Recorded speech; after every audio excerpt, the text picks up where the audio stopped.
All right, hello. Up. All right, hello everyone. Welcome to my show. I'm Dr. Andrew Kaufman, and this channel is called Medicamentum Authentica.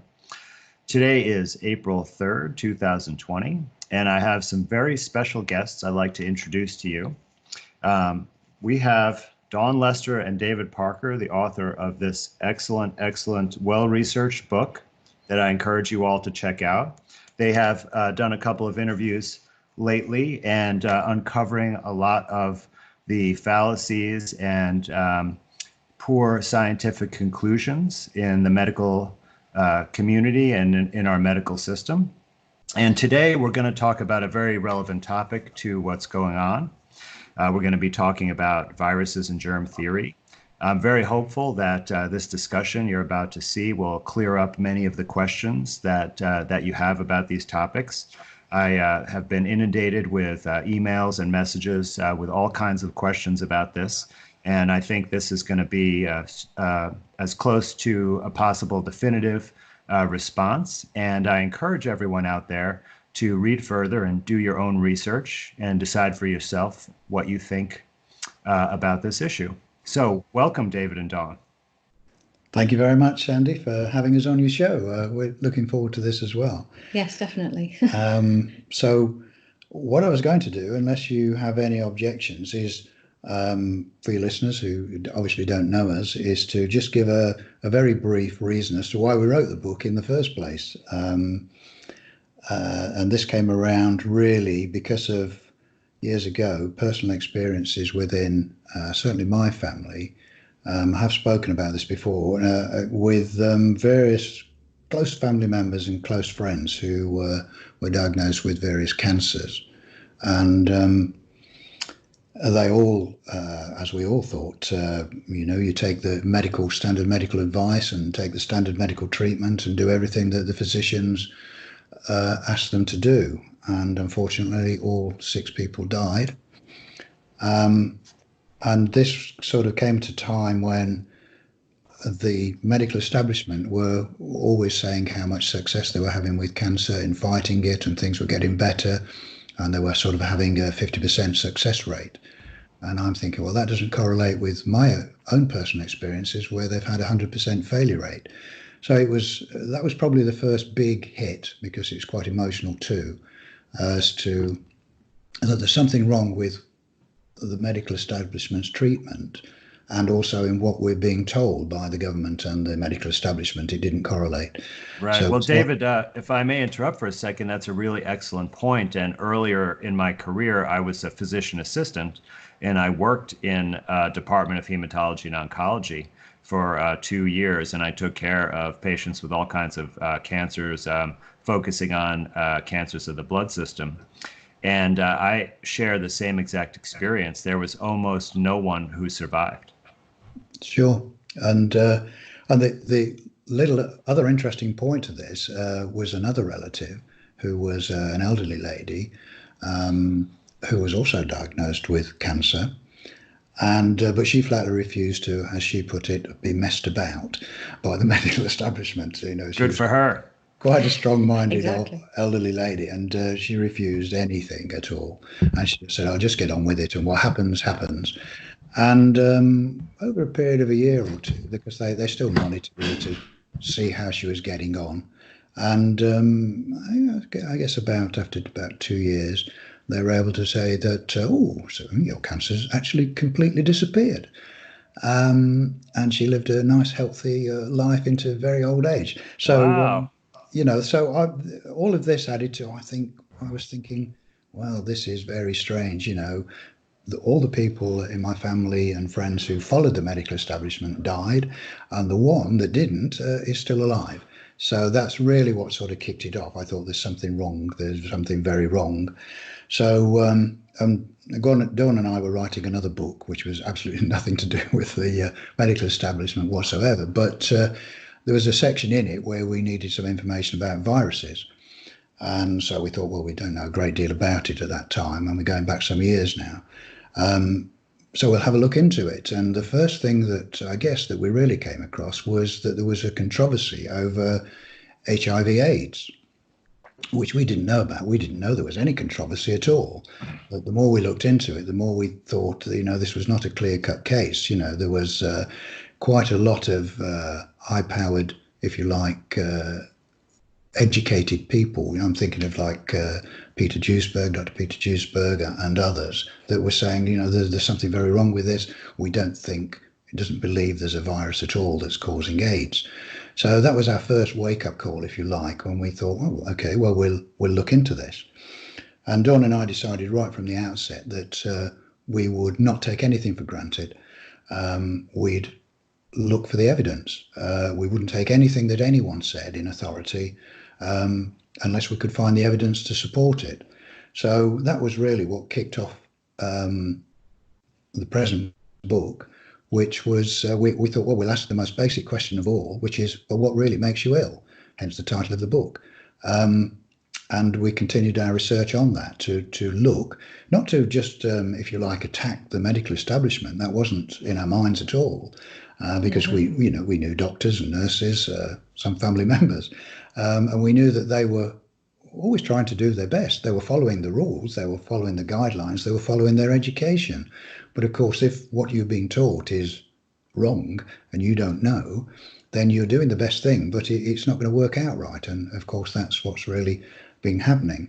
So we thought, right, well, we won't take any of that for granted. If we can find evidence to support what's being said, then fair enough, whether it was about viruses, bacteria, vaccinations, whatever it was. But we wanted to see the evidence. And it was a big surprise to both Dawn and I that we couldn't find it anywhere. We got led down all sorts of tracks, but the real hard evidence, any proper primary scientific papers, were just not there. And we came across other people who looked the same, such as Carrie Mullis, who people may remember invented the sort of PCR, which he won a Nobel Prize for. And he's on the record of saying, that he did exactly the same for the HIV AIDS, the virus. And he said the scientific papers are not there. And coming from a guy like that, unfortunately he's not with us anymore, but coming from a guy like that who knows what he's talking about, we thought, yeah, we're really onto something here. It's a big thing that we're having crammed down our throats, if you like, worldwide. When it first came up in the 80s that, it was going to be such a pandemic, word we've heard a lot of just lately, millions are going to die sweeping across the world and we're all doomed, type of thing. Yeah, well, David, if I may interject something. So sure. Actually, Carrie Mullis was the first person I heard talk about the questionable origin and scientific evidence for HIV as well. And it just occurred by accident. I was looking at a totally different issue that Carrie Mullis also was talking about, and it was quite surprising to me at the time. And of course, I immediately did some further investigation. But going back to my medical training, to help echo what you were saying before, I think there are two significant things about how they train doctors, at least in the United States. And one thing is that they have told us as medical students, and right from day one, that 50% of what they were going to teach us about medicine is going to turn out to be false in 5 years. And, that's a pretty bold statement. And I think people interpreted it as meaning that there's going to be better and better treatments and it's going to improve, but that's not really what they meant. And I think, you can look at John Ioannidis' article in PLOS One talking about how most published research findings are false. And I think that's really what they were talking about. But when they taught us about different diseases, including, infectious disease and many others, they told us what caused the disease, but they never presented the evidence of how that was discovered. They just said basically that it was a fact, and all of the other knowledge that we were taught was built on those fundamental principles that we never investigated the scientific basis for. So the fact that you were able to look at this problem and say, you know what? Is there really this primary scientific evidence to show that these are the causes of illness is such a brilliant way to approach it, because if if there isn't, then it would crumble down the whole body of knowledge, because if it's built upon a false foundation, it cannot stay erect. Exactly, exactly. And this is what we found. And the more we looked, and we tested our hypothesis. We thought, well, the more we look, the less we're finding any evidence to support what the medical establishment say. So we looked at various diseases. We took some of the biggies to start with, and looked for the evidence for either bacterial or viral causes. Couldn't find any. I mean, we can talk about this in more detail. We do, of course. I might add, explain it in our book in detail. That's why it's nearly 800 pages. Right. Well, could you give an example of an illness that our audience would be familiar with in the infectious space that was really surprising what you learned about it? Well, one possibly is, and again, I don't know if it's being compared to now, but the what's called Spanish flu, 1918 flu. Everyone says, oh, it's caused by a virus, and it was one of the most deadly, and there's millions of people died. And I mean, that's one of the puzzles when you look at it, that some of the figures say, oh, 10 million, 20 million, some say 100 million. But then when we started looking, we found some writings of people sort of contemporary or sort of soon after. We found some writings where, I mean, at the time they thought, first of all, it was bacterial. Then they couldn't find bacteria, so then they thought it was viral, or they said it was viral. But everyone says, oh, it was influenza. But the more we Dawn, that's there's a parallel to the COVID-19, because when the first people were sick in Wuhan, China, they first thought it was a bacterial illness and treated them with antibiotics. And then when they did not recover, then they made the leap that it must be a virus. So it's like the same exact paradigm as was 100 years ago. Yeah. Yes, and they, again, it was a worldwide phenomenon. Millions of people died, although. But one of the things, of course, that is conveniently left out of the discussion is the fact that was at the tail end of a pretty horrendous, 4-year. I know it wasn't 4 years for the Americans, but it was the end of a 4-year war. But also when people say, oh, a 1918 flu, we discovered that there were health problems that started earlier and it carried on later. So it wasn't just that 1 year. But when we sort of digging into various reports, all kinds of documentation of the time or soon afterwards, finding that there were multiple illnesses, there were various different people were affected, or different areas of the world were affected differently. So one of the writings was from, I don't know if you're familiar with Eleanor McBean, The Poison Needle. Yes. Right. Okay. Well, she describes some of the problems, and in one of I believe it was one of the American camps, thousands of American soldiers were dying soon after, surprisingly, receiving vaccines, because they were given loads of vaccines. Wow. So they had a Spanish flu vaccine at the time?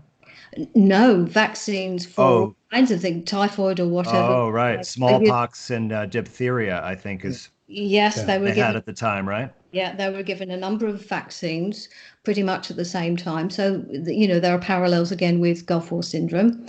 So the Gulf War, they're given lots of vaccines, and so that can be attributed to so that the soldiers dying in the camps could be attributed to that. But that's not the case for everyone. So there were different places around the world where they're claiming that it's all part of the flu, and yet when you actually start looking into what was going on, the evidence isn't there that it's flu.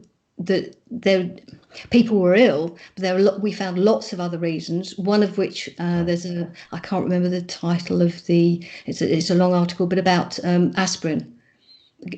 So that was actually causing people to have really serious respiratory problems because they were giving aspirin in very high doses. Right. So that a paper, I can't remember.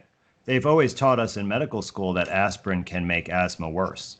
So perhaps it's a similar mechanism to that. So it seems like you're saying actually that the Spanish flu may have not been one illness, but it may have been a combination of different illnesses.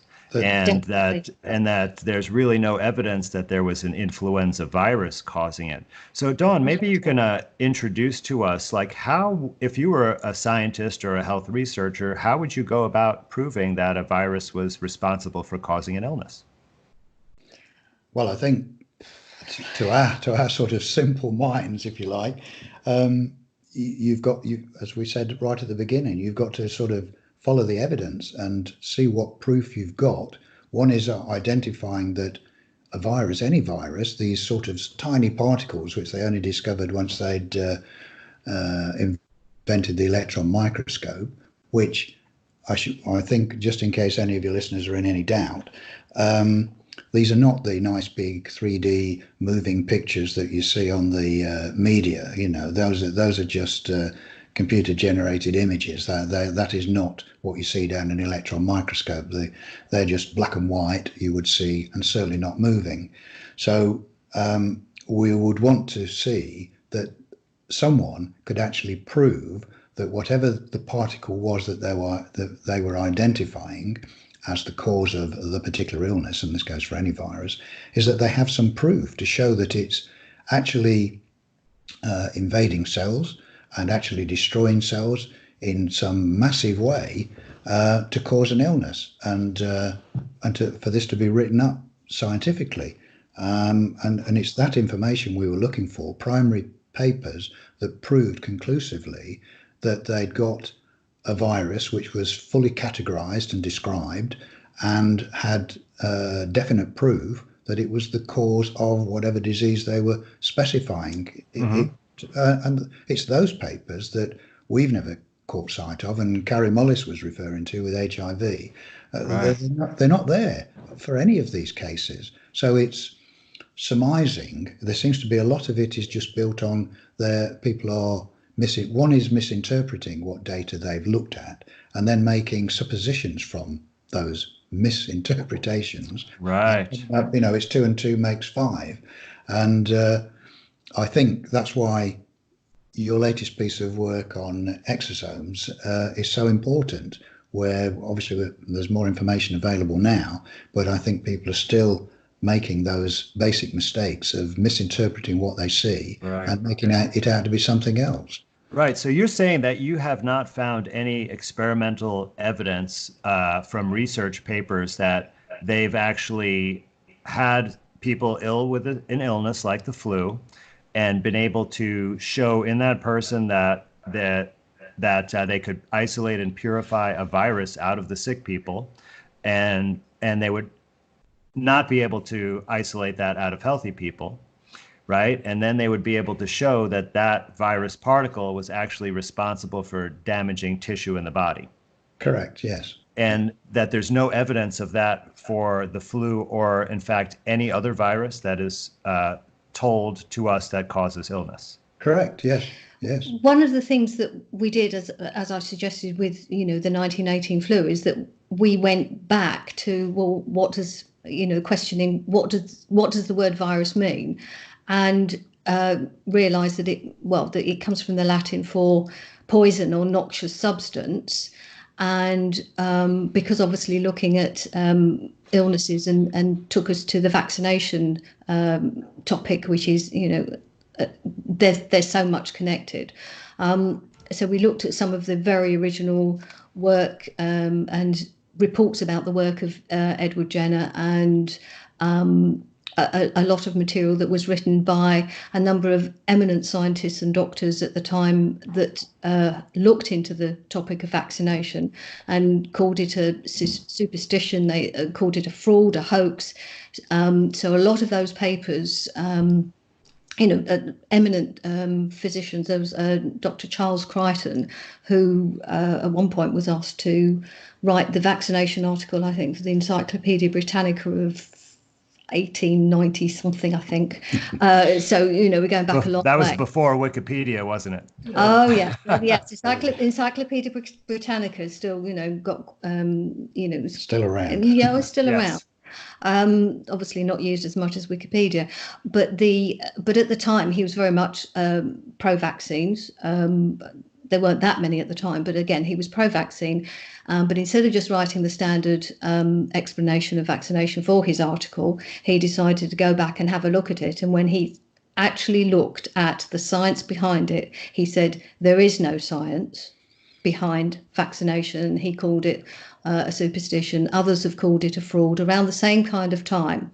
Now, the point of vaccines, not originally to prevent against viruses in the same way it is now. It was to,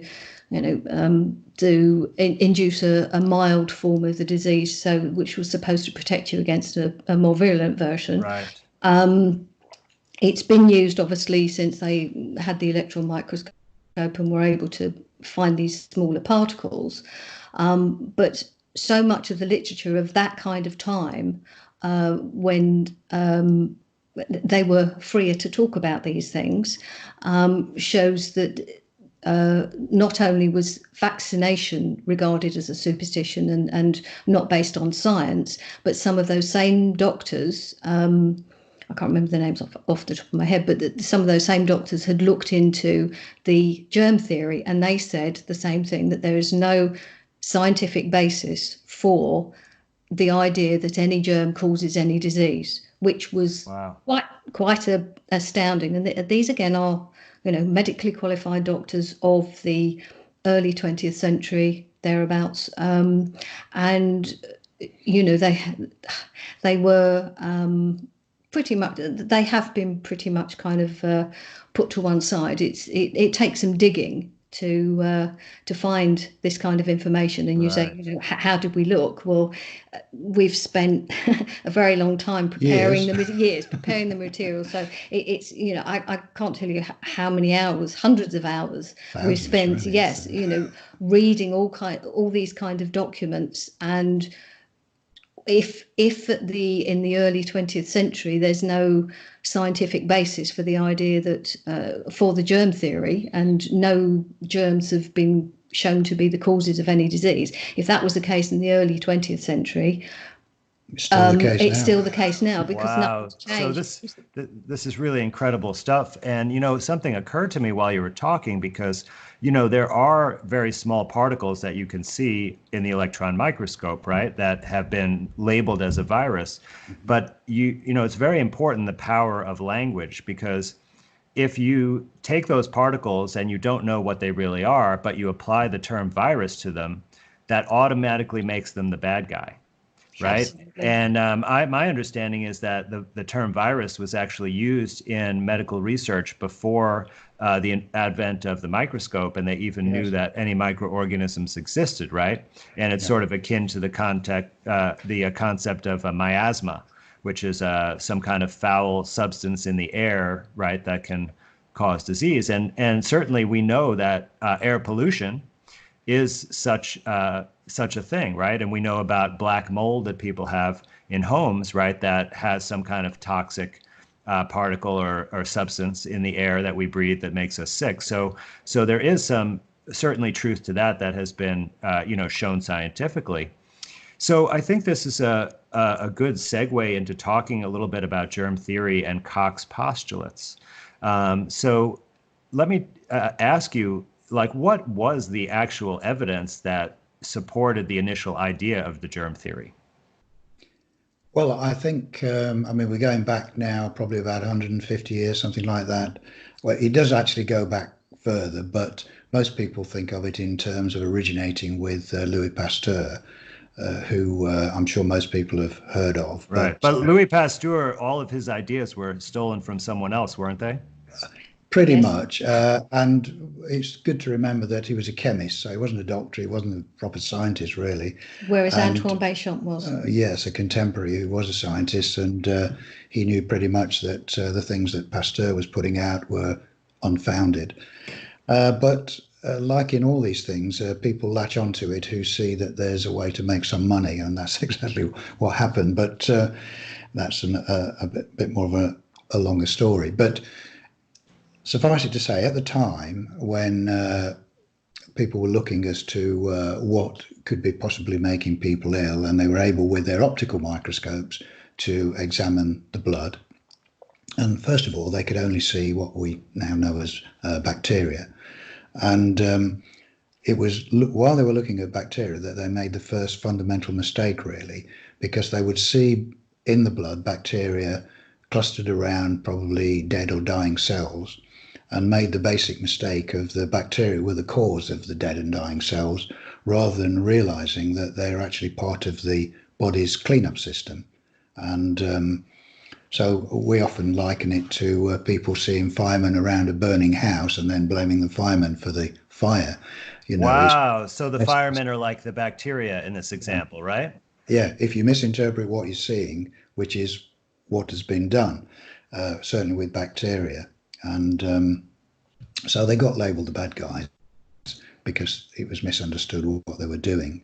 But cutting a very long story short, that was the first basic mistake. But then they realised they couldn't attribute everything to bacteria at the time, so they guessed that there must be something else, but they couldn't see it. And it wasn't until about the 1930s, when the electron microscope was invented, that they could then see smaller particles in the blood, which then got the misnomer, rather than the word virus meaning a toxic substance.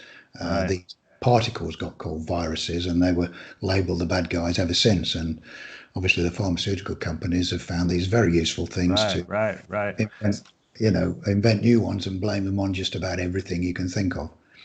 David, when early on, when they realized that not all diseases had bacteria associated with that under the microscope, they were routinely using medicines made of mercury and arsenic in that era. And we now know that those are extremely toxic substances, especially to the central nervous system, but actually to all of our body systems. Did they ever consider that some of the illness may be actually caused by their own medications? Well, they don't seem to have done, because, in those days, obviously, for many years, things like syphilis was prevalent in certain quarters. Hundreds of years. And, the doctors of the time were treating syphilis with sort of mercury potions and ointments, which you think, now we may laugh at it and think, well, crikey, that's a recipe for disaster. But this was the medical establishment. They thought that was quite a useful thing to do. So, yes, in many instances, and we may move on to it, the treatment is worse than the disease that they were supposed to be treating. And we had a very similar parallel, didn't we, with the onset of HIV/AIDS, where certainly in the early days in the 80s, where they started treating people with very high dose AZT, which, there are many people now have looked at it and they realize that all the people they treated with that particular dose of AZT all died. And we've come across some doctors, some German doctors, that admit that it was the AZT that killed them, and right. So that's been happening a lot. And I often like to quote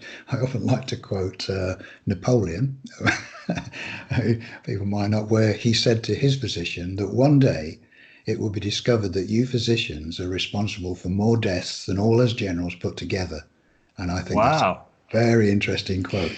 There is another, there are actually quite a lot of parallels between syphilis and HIV with the tests. Just the way they tested and what they were testing for. Right. Because the test is an antibody test. It's not a culture of the bacteria that they say causes syphilis, correct? Sure. And syphilis has got has been recognised as something that's not necessarily got a significant kind of set of symptoms. There's again a particularly useful small booklet by Herbert Shelton, who was a doctor of chiropractic who has written a book, Syphilis, Is It a I can't remember the full name, but he's quite detailed in how he describes a lot of the way they were testing for syphilis. I mean, they'd test a whole family, not because they thought it was sexually transmitted, but because they thought that children of parents who had syphilis would be defective. So they were presenting this test, the Wasserman test. Presumably, yes, Wasserman test. Okay. And also, and if people who wanted to get married, particularly in America, I believe this was the case, that if the people who wanted to get married had to have the test and have a negative test result. Right. And I think that's still true. Really? Yeah. Well, wow. I believe it was when I got married earlier in my life. Yeah. Wow. But the thing is that there's a story of somebody who received a positive test and who was so devastated he committed suicide, and soon afterwards he got a note from the medical people telling him that the test result was wrong and he was actually negative. Wow. I mean, those kind of things are right. heartbreaking, and you think, no, that's a huge mistake to make. And there's, as we all know who've looked into it, there's some direct comparisons with that and the HIV test, which Absolutely. Has been shown by many people to be totally unsatisfactory and totally reliable. But of course, getting a positive test can devastate people's lives forever once they're tested HIV positive, but it's based on no sound science whatsoever. Right. Well, so I think that's a really important point to drive home, that that these interactions with the healthcare system can have a really profound effect on people's lives.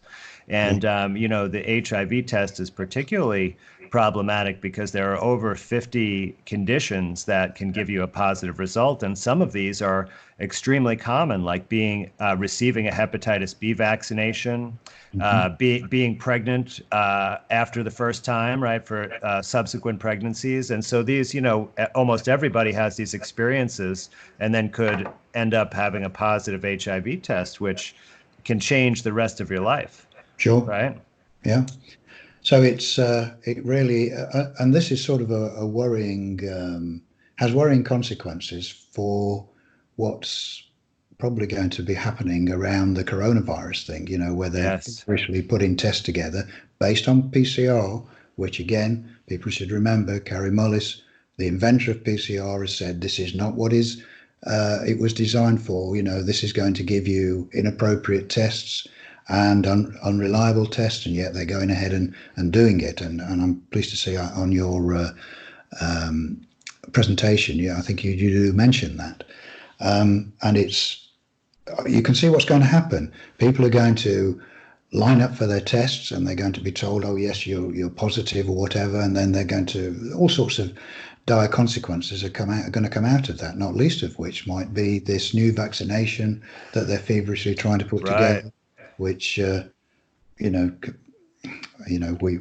not get time today, but vaccinations are a whole subject on their own, and just what's in them and what their benefits are, which are none, as we found. Well, David, I would definitely like to do a subsequent discussion about that issue, because that's something that I've also talked about and done quite a bit of research on. But let's get back a little bit to the germ theory, because it occurs to me that when dealing with bacteria are pretty easy to work with in the laboratory. We know how to grow them.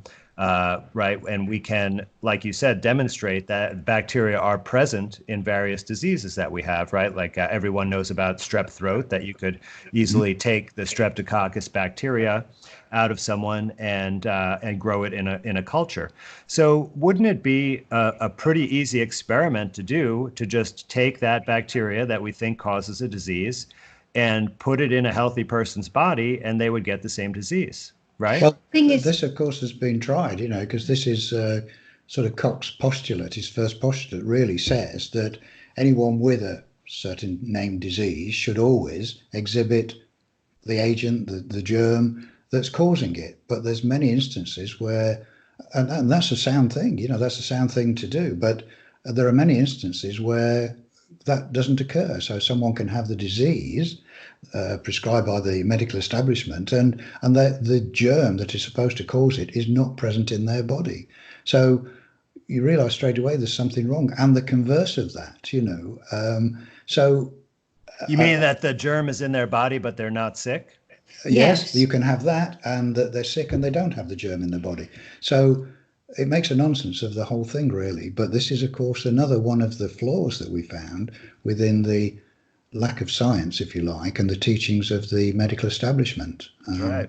Well, the example, 1 second, Dawn, the example about strep throat that I mentioned, I never questioned that initially, but in recent years, when people are starting to wake up and recognize about the microbiome, that we have healthy bacteria and they're actually crucial for our body to function and for us to survive.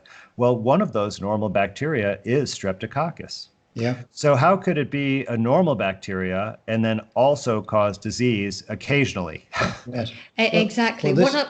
Sorry, this is one of many anomalies that we came across where stuff that's in your body all the time, and sometimes it's okay and sometimes it's not, which is a nonsense, and it goes quite against Koch's postulates, which are supposed to be some of the sort of bywords of the medical establishment. And yes, there's all sorts of things that like that, and all sorts of examples which we do put in the book so that people can see for themselves the inconsistencies, contradictions, and plain nonsense that and this is why we came to the conclusion that medicine, as practiced in Western medicine, is not a science. It's more a dogma, more a belief system. It's not based on sound science. That's not, of course, what you're told. We're all told that it is a science, but when you look into it, and believe me, this was a shock to us, because we always grew up thinking it was a science, but it's not. And I'm just trying to think of the doctor's name, the medical heretic. Robert Mendelssohn. Dr. Robert Mendelssohn.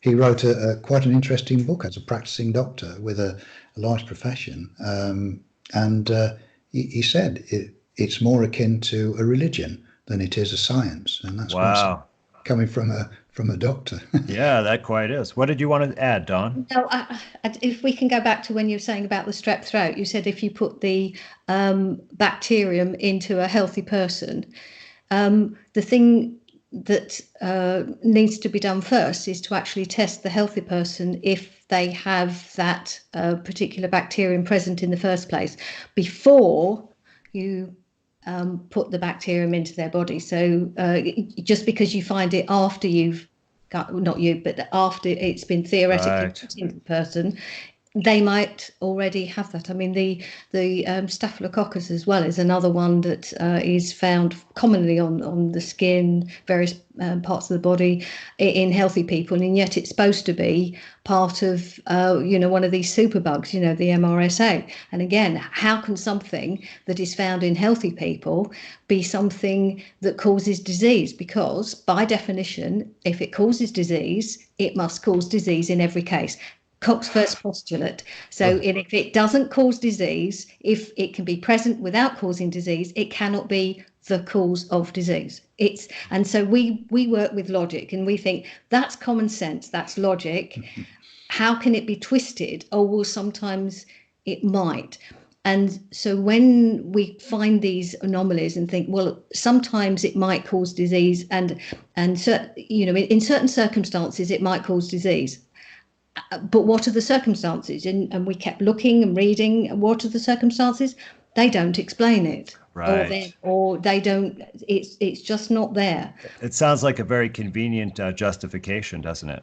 Sure. Oh, it works, because it certainly works to blame viruses and bacteria, because the real causes, the things that really cause illness, are things that are normal to everyday life. And of course, that makes lots of money for all these different industries, which we all may go into at another time. But again, it's convenient to. Right. Well, I'm just thinking you could say, okay, so let's say that there's a thunderstorm, right? And some people get the symptoms of an illness occurring the same day as the thunderstorm. Well, you could say that the thunderstorm caused the illness, couldn't you? Yeah. Right. And then if you said, well, what about all the people who didn't get sick from the thunderstorm? Well, you'd say, oh, well, because it only makes you sick some of the time. There are other factors involved, Or, right? or that they have natural immunity, which is another favourite thing they come up with. But yes, they're great at coming up with excuses, but again, Not explanations. unsubstantiated. And this is what we were looking for all the time. Well, we believe, well, if you can make a statement, but that's your theory. But if you're proposing the theory, then it's important that you can also prove what your theory is. And I always like to mention the philosopher Bertrand Russell, who once said otherwise. It's akin to me saying, Bertrand Russell, I believe that there's a chocolate teapot orbiting Mars, and you've got to believe me unless you can prove it's false. Right, right. Well, this is a really, really critical issue because, I've been talking about some of the same concepts that we're discussing today, and there's a lot of people that want to have a nice explanation for, well, it seems like people pass disease to each other through contagion, right? And that is totally built upon this idea that there's an infectious agent that causes the disease, and then we somehow pass that back and forth between each other. And in some ways, based on our personal experience, it does seem like that may occur because, it might be several people get sick at the same time in our family or in our child's classroom, right? But there easily could be many, many other explanations for that as well. But since we have this belief that there's an infectious germ causing the illness, well, it makes a nice explanation. But what I'm trying to tell people is that it doesn't really matter if contagion is true or not, because if there's actually no germ causing the illness, it doesn't matter. Right? Because in order to understand it, you have to then go back and find out, well, what actually is causing the illness? And then see, well, how do you get that? And does it make sense that that could pass from person to person? Or does it come from a common source? Right? Or is it part of some kind of biological program that is a normal function in some way? Well, the contagion stroke infection question is something that comes up quite a bit when we're talking to people, and we'll always get little stories about their little Johnny, shall we say, goes to a party at someone's house, and all the kids mix together, and they all come down with measles or chickenpox or something like that. So therefore, they think contagion or infection must be a fact. And our sort of answer to that is that. First of all, as we show in the book, if you take away the fact that there are no bacterial or virus causes of disease, that cannot be proved. So we're not denying that, okay, all the kids get ill, let's say, or a high percentage of them. So therefore, there must be some other factors, which obviously we can't be aware of. We'd have to know what their environment is, what their food and drink is, what their medicine and vaccine schedules are, to be able to stand any chance of being able to put a guess together as to what makes them ill. But we also, and I've sort of thought about this to give a little example, to sort of show people that appearances are not always what they seem. And I sort of have given a little example in the past, just to observe lightning. Now, whenever we see lightning in a storm, it looks like it comes from the clouds down to the earth. But in actual fact, just the opposite is what happens.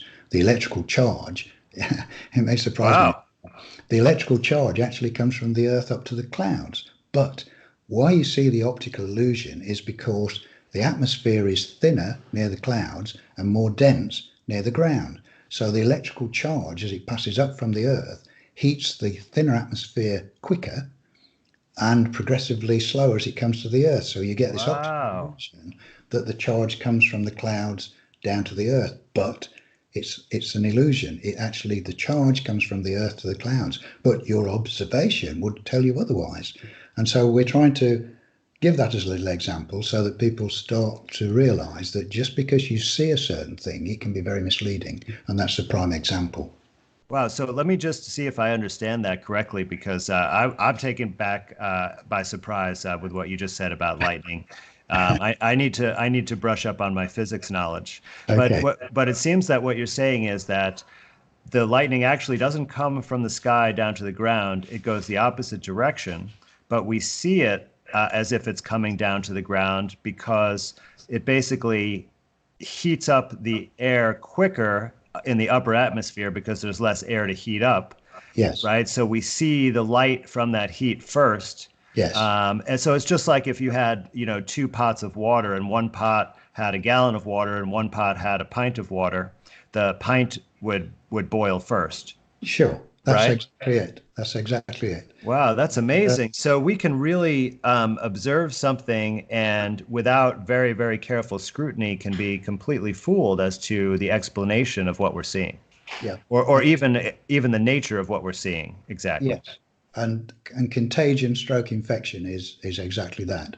An observation is made and a false conclusion is drawn from that because people aren't aware of all the facts that actually could cause it. Right. Isn't the reason for Koch's postulates to make sure that we don't have these kinds of errors in our reasoning when we're figuring out the cause of disease, right? And so just to summarize about Koch's postulates, so I believe there's actually 4 postulates, right? And this is the requirement from Robert Koch, a famous German scientist who is a proponent of germ theory. And in fact, even in Germany now, they have the Robert Koch Institute. It's the most prestigious scientific establishment studying medically related science, right? And those postulates, the first one, which is just that sick people have this germ and healthy people don't have it. Yeah. Just that first one has not even been satisfied for any infectious disease. Absolutely. Correct. So we don't even need the other 3 because the first one, the most basic one, has not been satisfied.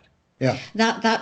That's what we concentrated in the book because that one follows complete logic, and if that one fails, as you say, the other 3 are pretty much irrelevant because but even at the time of Robert Koch, even even his experiments didn't fulfill those postulates. No so-called infectious disease has actually fulfilled those postulates. There's just nothing. Wow, this is so mind-blowing because that almost the entire foundation and paradigm of modern allopathic medicine is based on germ theory.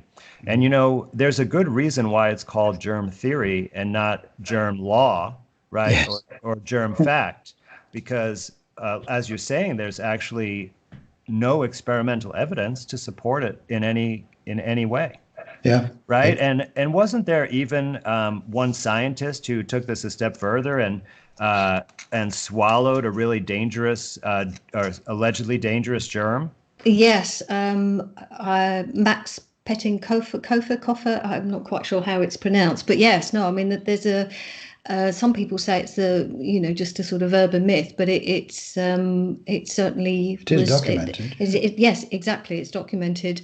In fact, in a couple of occasions in his class, in front of his students, he swallowed a beaker of so-called cholera bacteria. Yeah, and absolutely didn't suffer. So yes, but since. As I said, since those times, but I mean, more and more investigations of the nature of bacteria and what they actually do.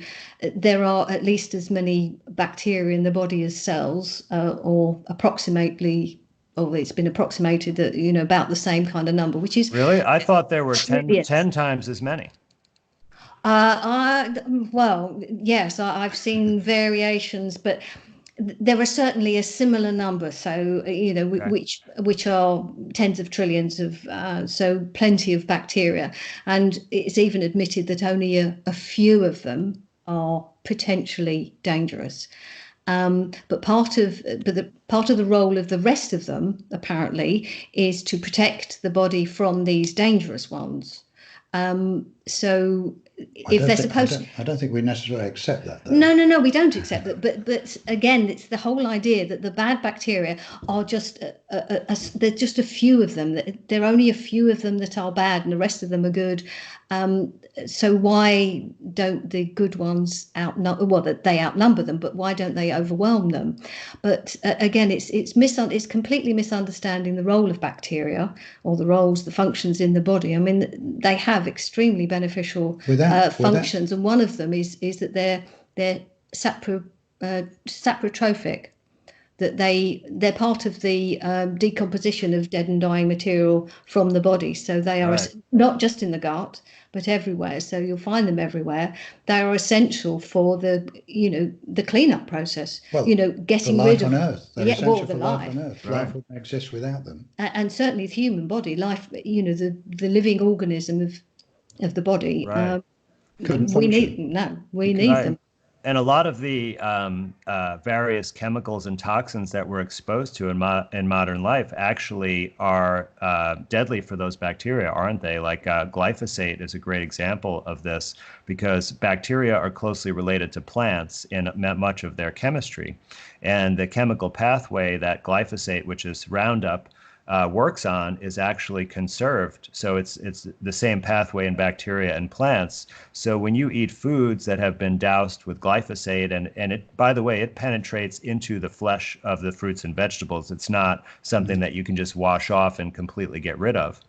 So you're basically killing the bacteria in your gut and perhaps elsewhere in your body by that, right? And this disrupts our normal physiologic functioning, doesn't it?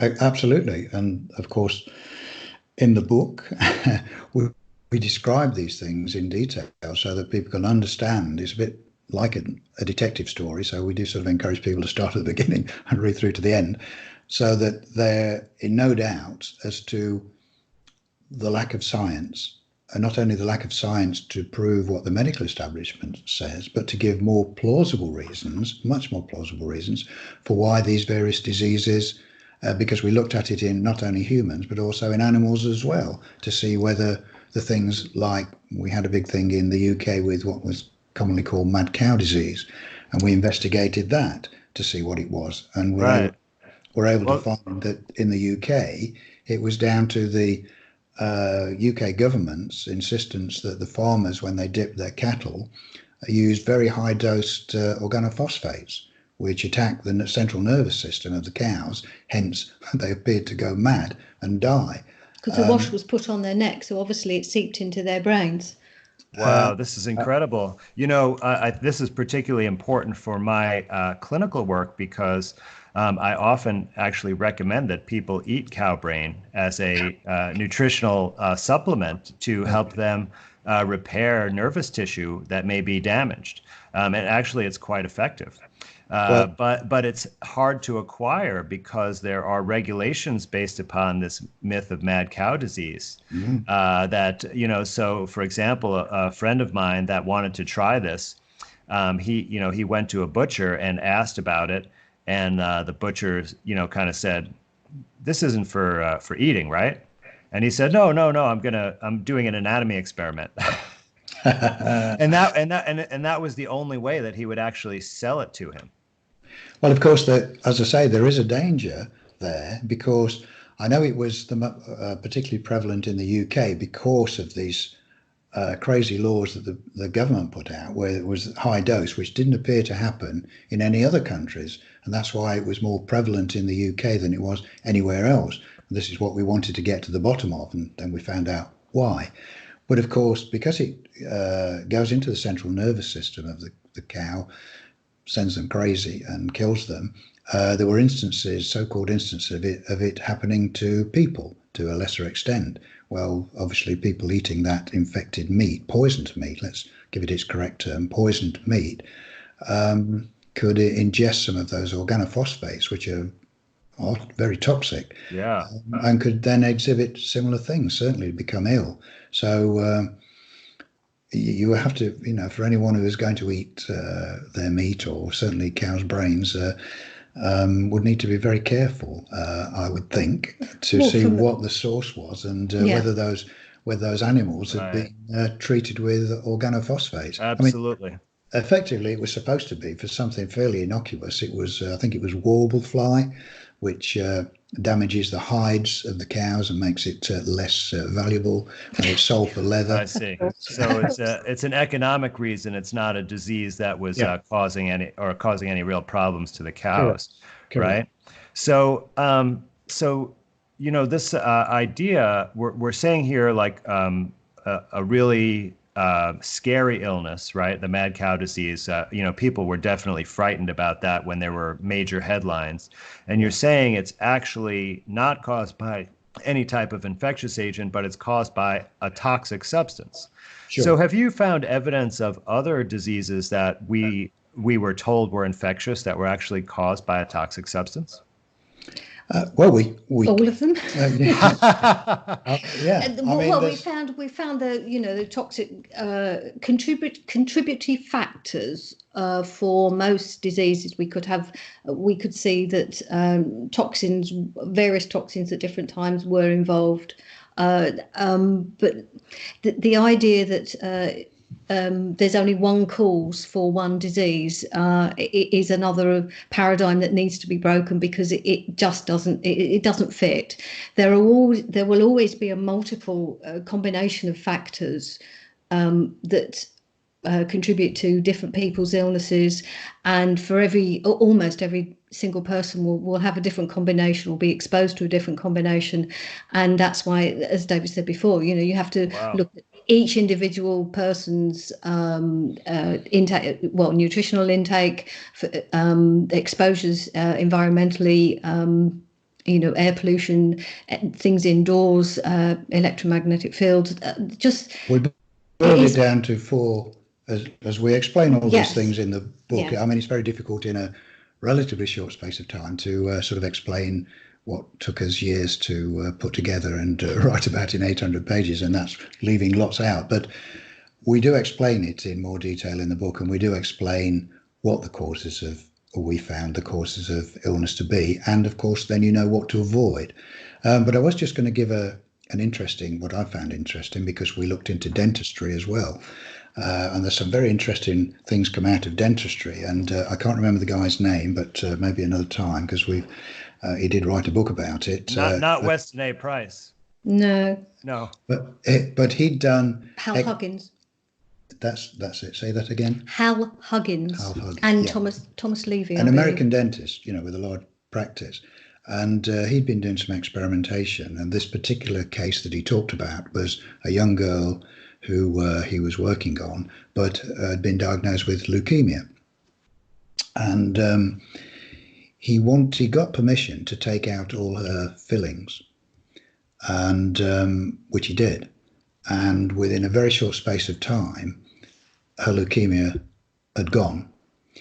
And then he got permission to put her fillings back, which he did, and the leukemia came back. And that was quite an interesting. And that's a documented... Wow. Well, I hope he took them out the second time. Yes. but the interesting thing was that when the leukemia went away, the doctor that who was treating her had said, "Oh no, it's nothing to do with the fillings." And that's and yet, how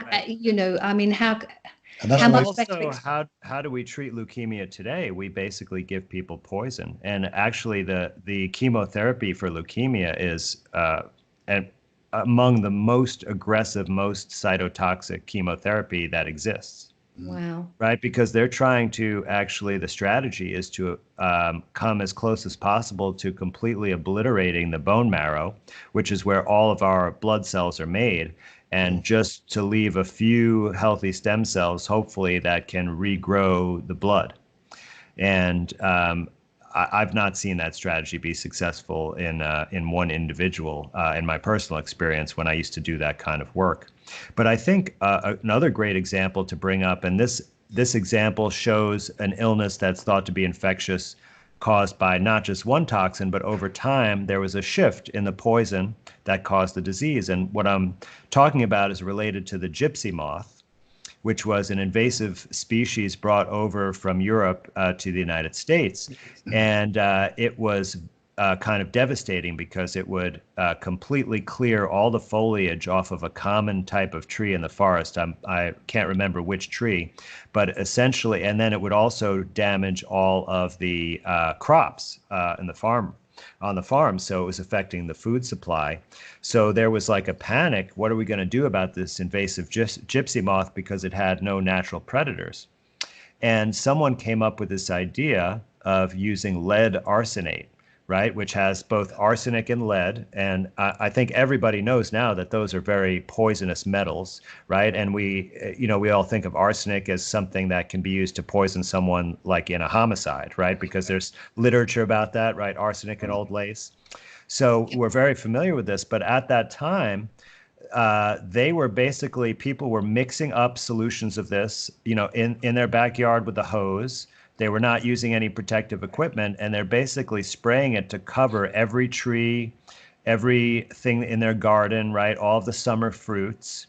So they started spraying every year, in the spring, right? And then we started seeing this huge epidemic of poliomyelitis, right? And I want to clarify that the term poliomyelitis actually is not the name of a virus. It's the name of a specific type of lesion in the spinal cord. And if someone dies from this condition, you can actually dissect their spinal cord and look under a microscope and see a very specific type of damage that's been labeled as poliomyelitis, and can be easily recognized as the cause of this illness, which causes paralysis is the main thing, and it can be progressive and can cause your breathing muscles to not work anymore, right? And we all remember stories about the iron lungs that were trying to get people through that. So there is a very strong correlation to this spraying and the prevalence of that disease. And this continued for quite a while, and ultimately was not successful at removing the invasive moth, by the way. But at some point, they realized that it was either not successful or that it was causing some kind of damage. And a new chemical had been invented called DDT. Yep. And so they switched from lead arsenate to DDT, and then the cases of poliomyelitis continued, but actually there was a slight change in the clinical pattern of how people were sick, right? Yes. So you have all this evidence of the timing of it, and then polio was a season. It was like only in the summer were kids getting paralyzed, right? And of course, kids are more vulnerable to poisons because they have less body mass to spread it around in. Right, and they also may have smaller livers to detoxify. Not that your body's not able to really handle metals, because we really don't. We're not exposed to metals very much in the natural world. This is really a byproduct of the Industrial Revolution, right? So it's very devastating. So you see basically this pattern of one poison causing the illness and then switching to another poison, because, with DDT, there are all these stories that kids playing in the summer, when the trucks came by to spray DDT, that they would actually go in the spray and they were encouraged to by their families, right? Because it was going to protect them from getting some kind of disease or something, and meanwhile it was actually causing the disease. Yeah, yes, we do cover the polio, DDT, lead arsenate. Yes, that's sort of covered in the book. It's all in there. Yes. Have you read Silent Spring? Of course, Rachel Carson. I read that in college. Yeah. Yes. And so that's quite a hard read, but I mean, such an important piece of work to put out there, and yet they absolutely vilified her. Dreadful. What? Right, and look what the environmental movement has become. It's been focused on things that aren't really affecting our health, right? When meanwhile all of the companies are still able to dump all these poisons, everywhere, and many of them are unregulated at all. Like there's a pesticide called atrazine that has been shown to, when like frogs and amphibians are exposed to it, they become hermaphrodites, meaning they have both male and female genitalia, right? So this is just one example of a pretty potent chemical that is a endocrine mimicker. So it mimics sex hormones for us and causes perturbations of sexual development. And this is not regulated at all in the United States. The EPA said there was insufficient evidence to regulate this drug. And so you can use it, at your will and spread it around everywhere. So if we started to investigate this in the mainstream and saw that it's actually these poisons and toxins we're exposed to that are causing the illness, boy, there would be a lot of anger and protest among the general public, wouldn't there? Well, this is it. And of course, this is the problem. And we're seeing a prime example of it now with the coronavirus scare, is just how complicit the mainstream media is in the fraud, really. You imagine if the mainstream media wasn't covering this coronavirus thing in the way they are, with all the scare stories on a almost 24-hour basis, day by day, it wouldn't have been nearly as successful from the government's point of view of this lockdown, which they've locked down practically the world, putting companies out of business, putting people out of jobs, high rates of suicide, all based basically on a lie. We're quite convinced with our studies of the nonsense behind viruses causing these diseases. So we know that the basis of that story cannot be true.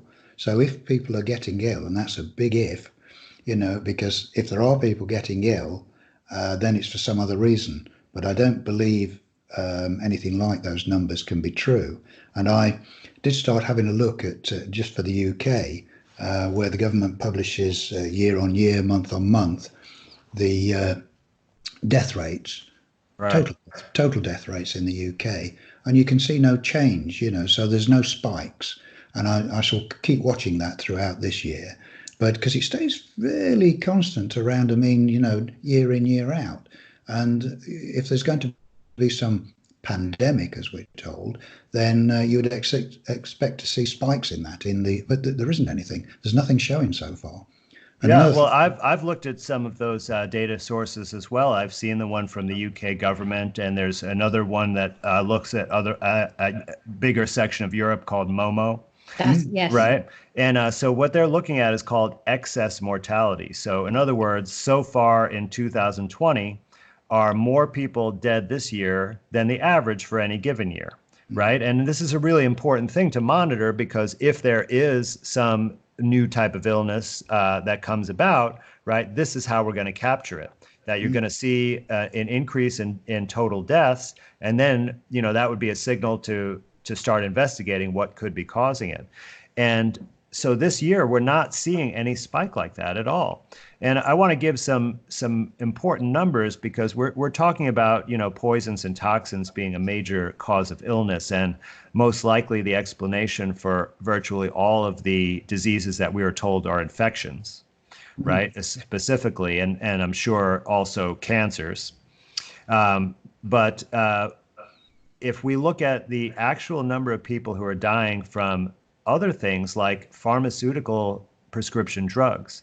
Now, there was a study, and this is in the Journal of the American Medical Association, so this is not from a fringe research group at all. This is a very, very mainstream article. Of course, it didn't get any of the media coverage like this virus is, but it concluded that 128,000 people every year in the United States die from using prescription drugs as directed. So these are not people who took an overdose or who made a major mistake and, took 3 pills instead of 1.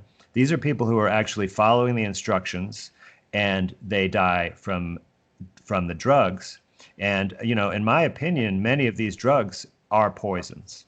Oh, right. And of course, that's why they would kill so many people.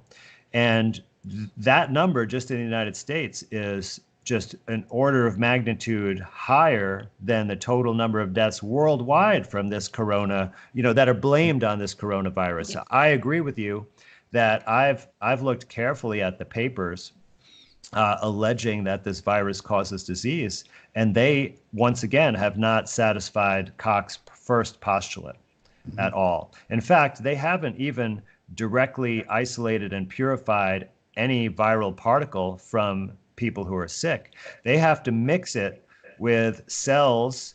And so I've seen two experiments. One, they mixed it with lung cancer cells, and lung cancer cells are sick and exhibit a lot of properties of disease. And so how do you know the particles don't come from the lung cancer cells? Yeah. And then the other experiment used what's called vero cells, which are derived from the monkey kidneys. And so those would be healthy cells, but what did they do? They added multiple antibiotics to it, which are toxic to those cells, right? So basically you're creating toxic cells, and then who knows what the toxic cells put out. What I think is actually that they put out exosomes, which are our body's own way of protecting against a toxic exposure, that we put out these little sacs of fluid that contain some genetic material. And they've been demonstrated actually to be able to gobble up poisons and toxins. And they also signal other parts of our body to be on the lookout, or to send out the disposal team, or perhaps even to send out bacteria to clean it up, right? And so every experiment that I've seen where they claim to have isolated the virus, they've basically put it in a culture medium which is specifically designed to put out these exosomes. And the exosomes, and if you look at the electron microscope, right, like I've showed in my presentation, they are virtually identical in appearance. Sure. Right? So, but the thing is, if there are actually any deaths from any new illness, no one is looking into investigating what the cause of that could be, because they've said that it's the virus based on this very, very weak scientific data. Yeah. Yes, they won't be doing toxicological tests. Well, they just don't. I think they don't want to look for toxins. No, I think most people who've looked into this, and also, what shall we say, the wider political agenda, without wanting to sound like a conspiracy theorist, I think if people look into what's been going on for a long time now, many decades, they'll realise there has to be some other agenda behind this, because no way could the governments of the world, and this is in the UK, everywhere, have been able to bring in these so-called emergency measures with very draconian and restrictive laws, which they've done, of locking people down in their homes and sort of arresting people if they appear to have gone out to see their children who live in another house on ridiculous pretenses. They wouldn't have been able to bring these things in without something, what they've done, where they've said, oh, we're only doing it to protect everyone because there's this deadly disease around. They'd never have got away with it. So it's a perfect vehicle for them to do what they've done. And I think the more we look into this and the more the truth comes out, they'll see what's really behind this so-called pandemic. And I do say so-called. I think the only pandemic there is in misrepresentation and bad testing. Right, absolutely. So, Dawn and David, I think we've covered quite a bit of material. We've given a big overview, right, of everything basically related to infectious disease, and we've spoken our opinions, the conclusions that we've come to, that there's actually not even shaky evidence, but there's really no clear evidence to support even the first of Koch's postulates that any so-called microorganism infectious agent causes any disease. And I want to once again refer all the viewers to this excellent book, which in addition to laying out all of this, is extremely well referenced with its bibliography and footnotes, so that those people that want to look directly at the scientific papers themselves will be able to find out where the information's from. Because I know there's a lot of researchers out here listening to this, and they may not have looked into some of this biological and medical science, and this is a new area. So it's really such a great thing that you've indexed this so well that they can find the sources in the material. So do you have any final remarks? And also please take the opportunity to tell the listeners where they can find you. Okay, well, we have a website, newly formed website, but there is an email address on it. So if people want to, it's nice and easy, because it's just whatreallymakesyouill.com. So and they can find us on there, and there's an email address that they can write to if they want to ask us some questions. But I hasten to add, it's not a medical service. We would we don't want people to write to us and say, well, I've got this pain in my leg. No, I jest. But we hope that people will read the book, and then if there's something they don't understand, to contact us about that. They can get the book from any Amazon site, and they can buy it in either the paperback version, which you showed there, or they can get an ebook. Can people buy the book directly from your website? No. We deliberately steer clear of that and let Amazon take the stress of sort of orders and deliveries. That's down to them. They are quite good at it. Although we've had a few people not complaining about us, but complaining about Amazon, because under this present manufactured crisis, they're saying, well, we have to give priorities to other things. So people are getting slightly longer delays in the delivery of their books. Right. Well, you could see why they might not want people to be reading your book right now. Exactly. Especially, right? Because it's going to definitely lead to question the official narrative. Yeah. Let me tell people out there that if you are looking for some help with your own medical problems, I do have a consultation service, and please, I encourage you to reach out to me. The contact information will be in the show notes, along with the name of Dawn and David's website, where you can find them, and I'll have a link to their book as well. So I want to thank everyone for tuning in. As always, please click the like button below, and please come back for more shows. We've got some additional exciting shows coming up on Medicamentum Authentica. Thank you. Thank you.